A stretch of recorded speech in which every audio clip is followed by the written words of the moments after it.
Good morning mga katoka. Tuloy tayo sa paggawa ng content, tuloy tayo sa vlog. So nandito pa rin ako sa backyard, sa bahay. Dito muna tayo gagawa ng content. At ito nga pala pinakita ko sa inyo, si High Caliber Gray, Overdue Good Gray. Ayan po siya oh. Wow, napakaganda. At handa na ulit ipalahi. Kasi umitlog na siya mga katoka ng 2 beses. So mga idol, dahil nandito tayo sa bahay, tara, tutur ko na naman kayo sa mahiwagang kaharian. Kahapon po pasensya na kayo sa ginawa kong video sa YouTube, sa in-upload ko. Nakaganyan kasi. Hindi ko alam eh, kala ko pag Facebook. Teka lang, ipasok muna itong manok. Wait lang ha. Wait lang, 2 lang yung kamay ko, dapat 3. Teka lang, dito. Ilagay ko muna si High Caliber Gray dito sa ilalim ng breeding pen. Oh, mga idol, dito siya oh. Okay. So, unang-una sa lahat, ipakita ko muna sa inyo. Ito. Napaka-effective ng paraan na ginawa natin mga katoka. Dahil magkaibigan na sila ngayon. Ito yung paraan na sinabi ko sa inyo. At ipinakita ko sa inyo last day na kahit magkakaiba sila ng linyada, hindi sila magkakapatid na inahin. Dahil doon sa paraan na ginawa natin, magkasundo na sila. Hindi na sila nagpapaluan. Ayun o. Yan isa oh. Ayun yung isa, si High Caliber Gray. So yun lang yung paraan na pwede kong ma-share sa inyo. Sana'y ma-apply din po sa mga manukan nyo. At sana'y makatulong yung paraan na yun. Napakasimple lang mga katoka. Doon sa mga kuan po, sa mga nagumpisang mag-breeding or magpalahi ng kanilang mga manok, lalo na sa mga backyard breeders. Kapag backyard breeder po kasi, limitado lang yung space na meron tayo. Swerte na nga tayo na meron tayong ganito, 2 breeding pen. Yung iba talaga walang breeding pen. Kung pagmamasdan nyo talaga yung mga manukan nila, nasa 3x3 lang talaga sila nagpapalahi. Tapos pagkatapos nilang may breed, inaalis nila yung kanilang mga materialis, binabalik sa kulungan, sa bahay ng kanilang mga manok. So napakahirap no, kapag backyard breeder ka, wala tayong eksaktong facility sa ating mga alagang manok. Although gustuhin man natin mag-alaga ng manok, pero sadyang mahirap ipagsama. Kung wala kang pasilidad, mahirap. Pero ang pinaka masarap sa pakiramdam, kahit gaano kahirap, kahit gaano ka walang-wala tayo dito sa pagmamanok, nasusustain pa rin, na ipagpapatuloy pa rin natin yung ating pasyon. Yun yung pinakamasarap sa pakiramdam. Ayun po. Kaya tayong mga backyard breeder, pag meron na po tayong mga production ng mga sisiw, dyan na natin nakikita, dyan na natin nalalanghap, parang nagtagumpay ba, na at least nagbunga yung ating mga pagsisikap sa breeding, sa pag-alaga ng manok, kapag nakita natin yung mga sisiw. Ito nga pala mga idol, ipakita ko sa inyo, meron na pong mga itlog dito. So yan po. Ayan, itlog. At dahil 3 mga inahing manok ito, handa na akong i-bash. Alam ko may mga basher talaga na magsasabi, paano mo ipapaliwanag, katoka, na magkakaiba yung mga linyada na yan, subalit nasa isang breeding pen, nagkakahalo-halo yung itlog. Paano mo masasabi na yan ay sweater, yan ay liligid hats, yan naman ay High Caliber Gray? So napakasimple lang po yung sagot ko dyan. Pang personal ko lang to. Kahit sabihin man nila na chapsoy ito, wala akong magagawa, tinatanggap ko yung mga sabi na yan, wala din silang magagawa.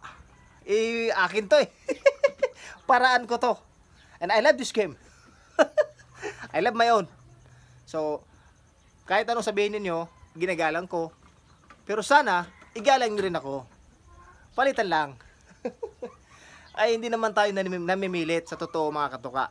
Ako po ay nagsishare sa mga nais magkaroon o sa mga gustong magkaroon.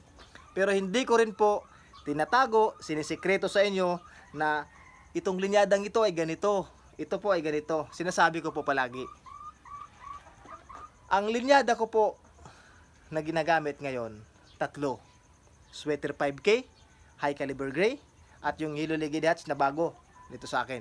Ang Sweater 5K ko po, nadidetermine ko kung ano yung kanyang karakteristik at forma mula sisiw hanggang paglaki.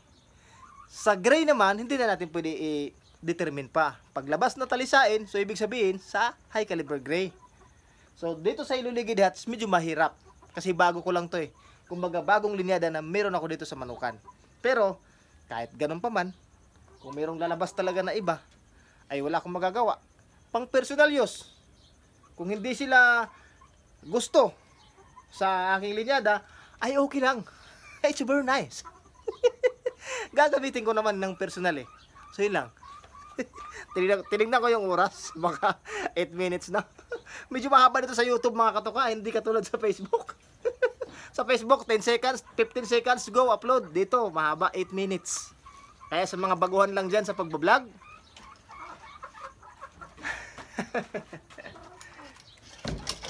maging pasensyoso po kayo. Pasensyoso. Patience is a virtue. Lalong-lalo na doon sa mga hindi pa monetize. Kailangan magsumikap muna, sipag at tiyaga at dedikasyon sa iyong ginagawa. Kapag wala kang dedikasyon, nainggit ka lang sa iba dahil sumasahod sila, nag-vlog ka rin dahil yun nga, parang sabi mo ay kapag nag-vlogger ako, yayaman kagad ako. Yung mga ganong mindset, mahirap po yun. Sa totoo. Ako po, hindi po ako yumaman sa pagbablog, sa totoo. Pero kahit pa paano, nasusustain nito ang pangangailangan ng pamilya ko. Totoo po yan mga idol. Sa ngayon, awa ng Diyos, kahit pa paano, meron tayong dito. Ayan. Bahay na konti, hindi pa tapos, pero ongoing pa yung process. At salamat ako sa mga kaibigan ko na nandyan, tumutulong sa atin. At minsan nagpapahiram sa atin. Ayan, napakabuting mga tao. Idol Chris. Igsoon Chris. So nandito tayo ngayon sa Cordillera. Ito nga pala yung harap ng bahay mga idol. Pakita ko lang sa inyo. Nagpapasalamat ako sa Diyos na mayroon ng bintana. Ayan, nakabili tayo ng bintana. Teka lang. Ayan. Oh. Para ituro. Sliding window po. Sliding window. Kulay blue. Hindi pa natapos talaga pero sige lang. Trust the process. Maniwala ka lang sa kakayahan mo. At syempre sa taas. Siya yung nakakaalam ng lahat ng mga pagsusumikap mo para sa pamilya mo. Yun lang po. Ito ipakita ko lang sa inyo ito yung bala ko, ilagay ko na dun sa breeding pen. Ano ba pangalan mo? Nakalimutan ko. Sweater Boston. Baka sumagot eh. Sweater Boston po mga idol. Ilalagay ko sa breeding pen kasi umitlog na po yung mga inahing manok doon. Ito hindi ko pa nalagay doon sa breeding pen kasi meron tayong naka pre-range na 5K sweater. Tapos ito yung umaasawa. Kung ipapasok ko sa breeding pen, baka ito yung aasawa sa 5K sweater. Ayoko po dito. Black po kasi ito, itim nito. Itim ang kulay nito kaya ito lang. Ito lang yung aking ipapalahi sa kay 5K sweater para hindi na mas lalong lumayo pa yung linyada. O si Kanawayon Hats. O from Remil Vlog. Uy mga idol, ano, kamusta? Salamat po sa mga nag-congratulate po sa amin, sa team namin ni Remil saka ni Richard. So pasado kasi yung kapatid nito, ako yung naglarga. Nakita mo sa video. Meron sa comment section po yung video, ako yung naglarga doon dito sa Surigao last Sunday. Congratulations, nakachamba po tayo. At sana maulit muli parang kanta. 5K sweater oh, ayan po. Ito lang po yung manok ko dito mga katuka. Dahil kapag merong pumupunta dito tapos gustong makabili, bigay ko kagad. Mas madali, mas sigurado yung pera kapag bili, pagbenta. Ayan po, matagal na ito. Nga pala, may nagtanong din sa akin paano daw kumakain si Sweater Gray, hindi na nakakakita. Meron pa siyang naaninag konti. Kapag nagbigay ko ng pakain sa kanya, nilalakasan ko lang yung pagbagsak dito sa pat niya ng patuka para marinig niya. Tsaka pa lumalapit and din tumutuka. Oo. Yun yung ginagawa ko. Meron pa siyang kaunting naaninag. 11 years old, grabe. So, paano yan mga katuka? Tapusin ko na lang itong vlog na to. Kasi meron pa pala akong gagawin doon. Napakadami kong trabaho mga idol. Bising-bising pagkatao ko. Nabibisi lang ako sa pagiging pugi ko eh. So yan, hanggang dito na lamang. Shoutout pala sa lahat na nagpapa-shoutout sa inyo. Binabati ko kayong lahat. At sa mga bago pa lang sa aking channel, kayo na pong bahala mag-subscribe. Nandyan sa baba po, nandyan, yan. Asan ba? Dito. Paki-subscribe na lang po ng aking YouTube channel at i-follow niyo po ako sa aking Facebook account, Melfi Katuka. Melfi Katuka. O yun. Thank you very much. God bless. Lagi natin tandaan ang sabong ay sports lang, huwag tayo magpakalulong. Oh, sa sugal daw. Ingat. Sana masaya ka lang.